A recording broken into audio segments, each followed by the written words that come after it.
I knew that we were going to be at this point as far as going into 2025 at 140.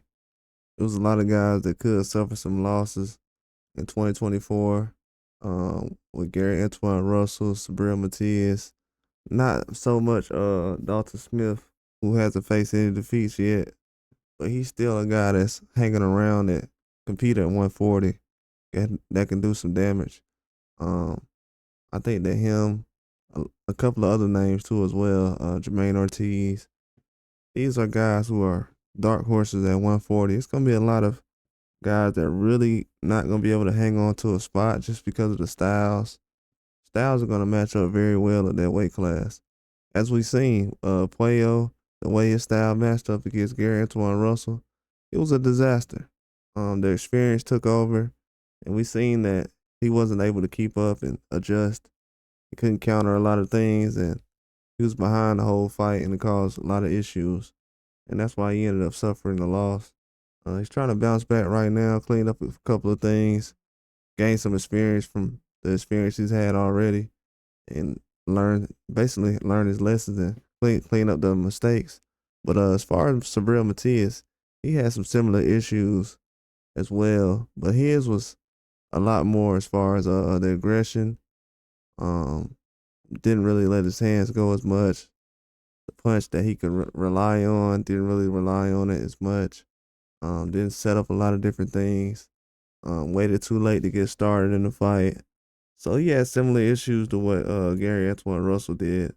I would say just the championship rounds, the experience, and everything else. I know these guys are different ages, especially Matias, him being an older age, but still lacked the experience as far as them championship rounds and knowing what to do in the beginning of the round, middle, end, um, trying to win most of the rounds and just score.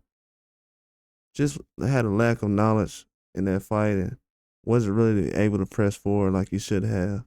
And I think he's gonna learn from his experience losing. That could probably wake him up a little bit. Looked like he was a lot more alive in his last performance, even though it was a lesser opponent. He's still able to do a lot of different things. And in the future, I think he's gonna be able to adjust. He's gonna be a nightmare for a lot of people. A lot of guys still can't fight in the phone booth like that. And that's what's gonna cause a lot of issues when it comes to trying to match him up in a fight. A lot of guys won't be able to change how they do certain things in the ring. And he'll be able to use his own style and dominate same way he's been doing before. I think the way he went out against Liam Paro, that was just a different fight. It was a different style, something he was not really used to, and started late. He did a lot of damage in the fight. He didn't really get rolled over or anything, but it wasn't a dominant performance, and that's what kind of held him back. But somebody who did have a dominant performance was Dalton Smith earlier this year against William Zepeda. I mean Jose Zepeda.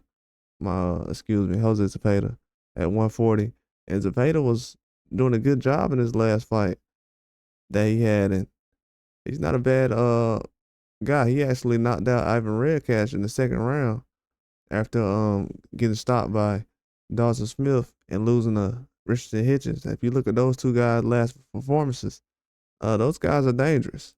And Dalton Smith is somebody you got to watch out for. They might end up trying to match him down the line with a guy like Hitchens at 140.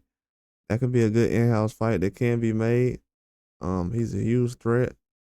I'll be watching out for him, but at 140, these guys are gonna make some noise at that weight class in the year 2025. I think.